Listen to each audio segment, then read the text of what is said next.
네, 감사합니다. 오늘 우리가 함께 나눌 말씀은 히브리서 10장 32절에서 39절 말씀입니다. 히브리서 10장 32절에서 39절. 주보에도 있고 화면에도 나오니까 우리 한 목소리로 함께 읽으면 좋겠습니다. 감사합니다. 우리 함께 읽겠습니다. 전날에 너희가 빛을 받은 후에 고난의 큰 싸움을 견디어낸 것을 생각하라. 혹은 비방과 환난으로서 사람에게 구경거리가 되고 혹은 이런 형편에 있는 자들과 사귀는 자가 되었으니 너희가 갇힌 자를 동정하고 너희 소유를 빼앗기는 것도 기쁘게 당한 것은 더 낫고 영구한 소유가 있는 줄 알미라. 그러므로 너희 담대함을 버리지 말라. 이것이 큰 상을 얻게 하느니라.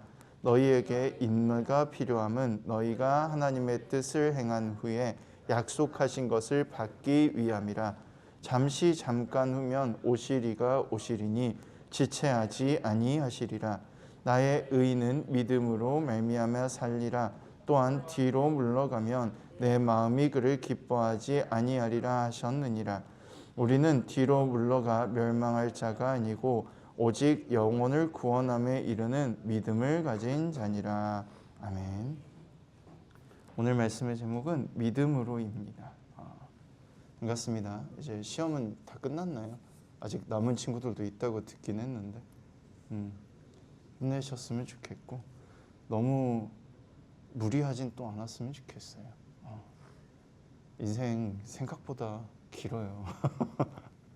생각보다 길어요. 인생의 모든 게 20살, 19살 때 결정되는 것 같지만 사실 안 그렇잖아요. 요즘 여러분들 유튜브 많이 볼 텐데 유튜브 보면 막 음악 전공하고 유학 갔다 왔는데 정작 게임 유튜브 하고 있고 열심히 공부해서 박사학위 땄는데 브이로그 찍고 있고 이런 분들도 많거든요. 각자 나랑 맞는 일, 내가 평생 하게 될 일은 내가 지금 생각하는 것과 조금 다를 수 있으니까 그렇다고 공부하지 말라는 얘기는 아니고 왜 공부를 해야 되냐면 내가 진짜 하고 싶은 게 생겼는데 그깟 성적 때문에 내가 원하는 학과 원하는 대학에 못 가면 내가 원하는 일을 할 첫 걸음을 늦게 떼게 되면 스트레스 받잖아요. 그래서 공부를 하라는 거지 공부가 인생의 전부가 아니고 출발을 위한 도구일 뿐이니까 너무 무리하진 않았으면 좋겠다 라고 생각합니다. 오늘 말씀으로 넘어가 볼게요. 믿음으로라는 말씀인데 방금 한 말을 왜 했는지 다 듣고 나면 조금 이해가 될 거예요. 오늘 말씀은 그 당시에 예수님을 믿는 사람들, 이제 그리스도교 안으로 들어온 사람들이 조금씩 박해를 받기도 하고 힘들어하기도 하고 때로는 죽기도 하는 시기였어요. 그 시기가 완전히 지나간 것은 아니었고 본격적인 박해와 아직 그래도 그냥 별 피해는 안 주잖아 라는 입장이 공존하던 시기에 히브리서가 기록이 됐다고 보고 있습니다. 그 시기에 그래도 박해받는 사람들, 힘든 사람들은 여전히 있었어요. 그들을 향해서 히브리서를 기록한 사람이 말하는 겁니다. 너희가 지금 비방과 환난으로 사람에게 구경거리가 되고 그런 형편에 있는 자들과 사귀는 자가 됐어. 그래서 너희가 괴롭고 힘들어 지금. 그런데 하나님께서 말씀하시기를 너희 담대함을 버리지 마. 이 뒤에 영원한 소유가 있는 줄 너희가 알잖아. 그래서 인내가 필요하니 그 인내를 가지고 하나님의 뜻을 행한 후에 약속하신 것을 받는 걸 기다려 라고 말합니다. 생각해 봅시다. 너무 힘들고 괴로워요. 내 옆에 사람이 갑자기 잡혀가서 죽었어. 그러면 버틸 수 있을까요? 우리가 단지 교회에 모였다는 이유만으로 잡혀가서 죽었단 말이에요. 어제까지 같이 떠들고 같이 놀았던 사람인데 정말 견디기 힘들 거예요. 너무나도 견디기 힘들 겁니다. 상상이 잘 안 되긴 하는데 저 같은 경우는 그래도 간접 체험을 조금 했던 게 옛날에 화려한 휴가라는 영화가 나왔었잖아요. 동생이 그걸 보러 가자 그래가지고 어머니를 모시고 갔어요. 어머니는 무슨 영화인지 몰랐어. 근데 갔는데 5.18 영화였잖아요. 근데 어머니가 그제서야 난생 처음 그때 처음 들었는데 난생 처음 저희한테 얘기를 해주신 거예요. 난 못 본다. 왜요? 내가 그때 거기 있었는데 내가 그때 거기 버스 위에 있었는데 어떻게 이 영화를 보냐. 너무 그게 아팠고 너무 힘들었고 본인이 그 현장에 같이 일하던, 그때 방직 공장에서 일하셨는데 같이 일하던 사람들 몇 명을 데리고 나갔다고 하시더라고요. 거기서 자세하게는 얘기는 안 했지만 다친 사람도 있을 거고 죽은 사람도 있었겠죠. 누구 책임처럼 느껴지겠어요? 본인 책임처럼 느껴질 거잖아요. 그게 힘드셔서 한 번도 얘기하신 적이 없었어요. 그래서 그때 동생이 아니 그래도 봐야 되지 않냐, 역사적으로 중요한 사건인데 라고 얘기를 했고, 저는 그러면 어머니 저거 액션 영화 같으니까 다른 액션 영화 같이 봅시다 하고 저랑 어머니랑 보고, 동생은 하고자 하는 건 꼭 해야 되는 성격이라 그 영화를 혼자 봤거든요. 근데 그때 느낀 게 뭐였냐면, 내 옆에 있는 사람이 죽고 다치고 아픈 고통, 그 고통 속에서 그걸 견디기 힘든 그 상황이 우리가 만약에 그곳에 있다면 그걸 어떻게 받아들일 수 있을까라는 거예요. 히브리서가 기록된 시기에 같이 교회 다녔다는 이유만으로 사람들 몇몇이 죽고 붙잡히고 공격당하고 비방당하고, 심지어는 사회에서 인정받지 못하고 가지고 있던 직업조차 뺏기기까지 했어요. 그런 상황에서 이 사람들은 고민하게 되는 겁니다. 내가 계속 예수를 믿어도 되나? 내가 계속 교회를 다녀도 되는 걸까? 그런 그들을 향해서 말하는 거예요. 너희 교회 다닌 이유가 그거야? 너희 행복하고 평안하려고 교회 다닌 거 사실 아니잖아. 너희가 그동안 차별받고 고통받았던 거, 그것과 다른 무언가, 하나님이 너희를 사랑하기 때문에 그것에서 벗어날 수 있어서 그동안에 겪었던 차별과 아픔, 그런 거 던져버릴 수 있어서 다닌 거잖아. 사람들에게 손가락질 받는 게 그렇게 두려워? 그래, 두려울 수 있지. 괴로울 수 있지. 그런데 기억해. 하나님이 반드시 약속하신 그 상을, 마지막 때에 주실 선물을 반드시 주실 거야. 이렇게 말하고 있는 거죠. 그래서 함께 견뎌나가자는 얘기를 하고 있는 겁니다. 이 말씀이 도대체 우리랑 무슨 상관이 있을까? 사실 우리도 그럴 때 참 많거든요. 어떨 때를 말하냐면, 왜 나에게만 이런 일이 벌어지지? 왜 나만 이렇게 힘들어야 되지? 라는 생각을 우리는 하곤 해요. 요즘은 특히나 더 자주 하는 이유가 SNS 때문이죠. 인스타그램이나 페이스북을 보면 정말 행복한 사진, 행복한 글이 많이 올라오잖아요. 근데 그 사람들이 정말 항상 행복해서 그런 걸 올릴까? 사실 아니죠. 사실 아닐 겁니다. 각자의 힘듦이 있고 괴로움이 있지만, 그래도 누군가에게는, 혹은 내가 나중에 그걸 돌아보면서 추억할 때는 행복했으면 좋겠어서 그런 것들을 올리는 거죠. 나는 괜찮아 라고 끊임없이 스스로에게 말합니다. 그런데도 우리는 그걸 느낄 수 없으니 이렇게 생각해요. 왜 나에게만? 교회로 오래 다닌 분들도 그럴 때가 있습니다. 기도하기도 해요. 하나님, 왜 나에게만 이런 고통을 주십니까? 왜 내가 이런 일을 당해야 돼요?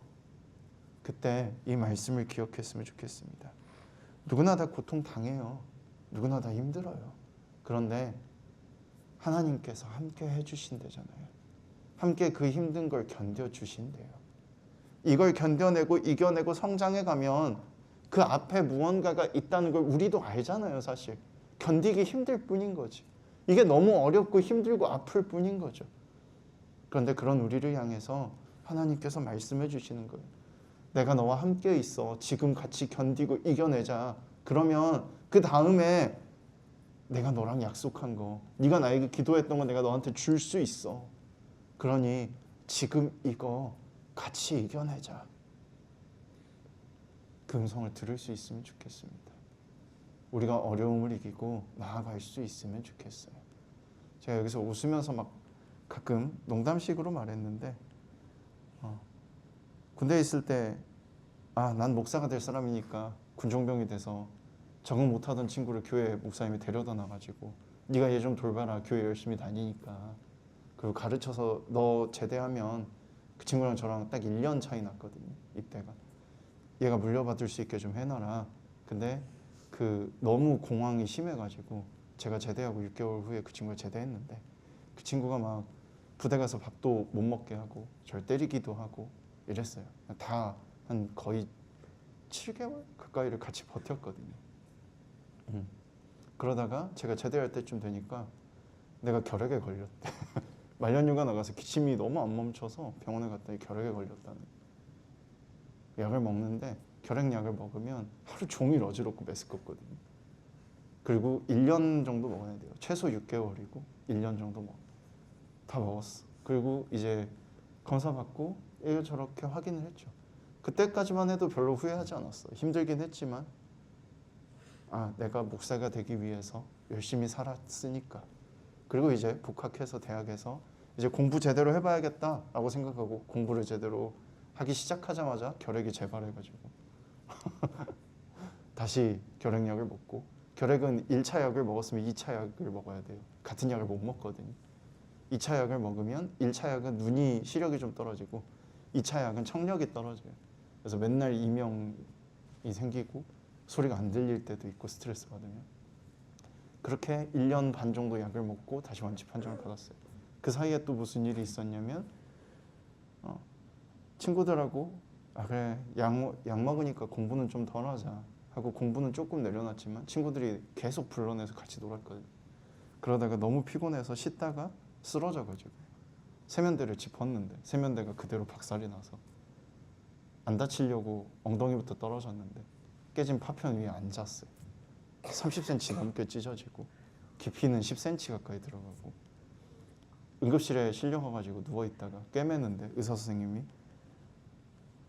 뭐 괜찮네요. 1mm만 옆으로 어긋났으면 죽었을 텐데 괜찮네요. 그러면 이런 그 외에도 뭐 이런저런 힘든 일들이 많았지만 그때마다 처음에는 내가 목사가 되기 위해서라고 생각했는데 지금은 이렇게 생각합니다. 그 모든 어려움들 속에서 내가 무언가 하나를 깨닫고 나아가기 위해서 내가 그걸 잘 이겨냈구나.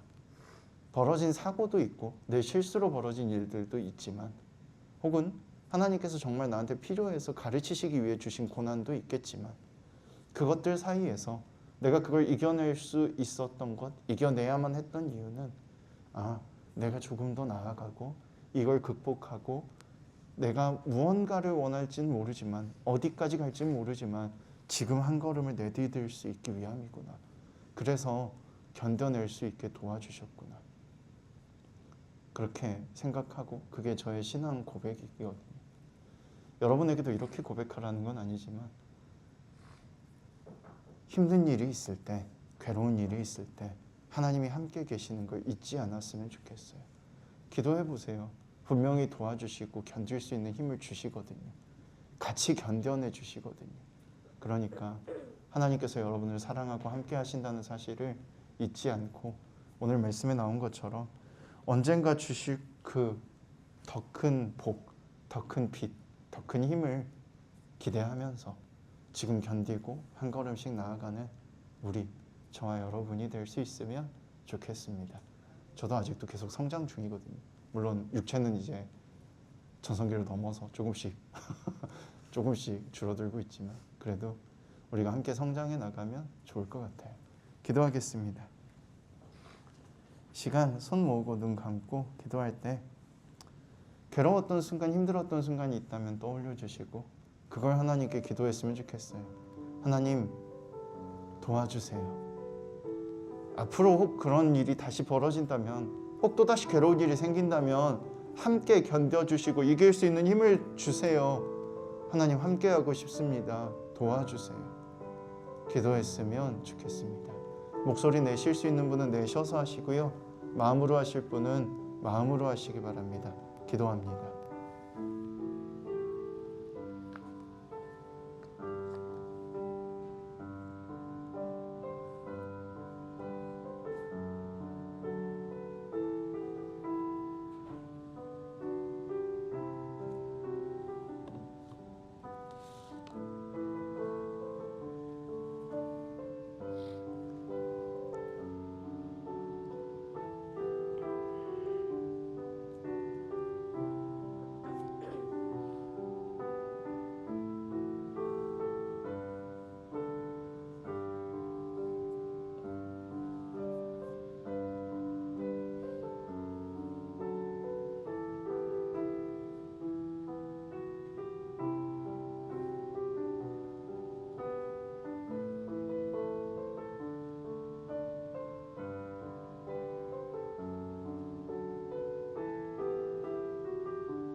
사랑의 하나님 감사합니다. 우리와 함께 해주시고 우리가 힘들고 어려워서 괴로워할 때에 그 괴로움을 아시고 다가오셔서 다독여 주셨음을 믿습니다. 혹 아직 느끼지 못했다면 앞으로 힘들고 괴로운 일이 있을 때마다 다가와서 붙잡아 주시길 원합니다. 다독여 주시고 위로해 주시고 힘을 주시길 원합니다. 함께 해주세요.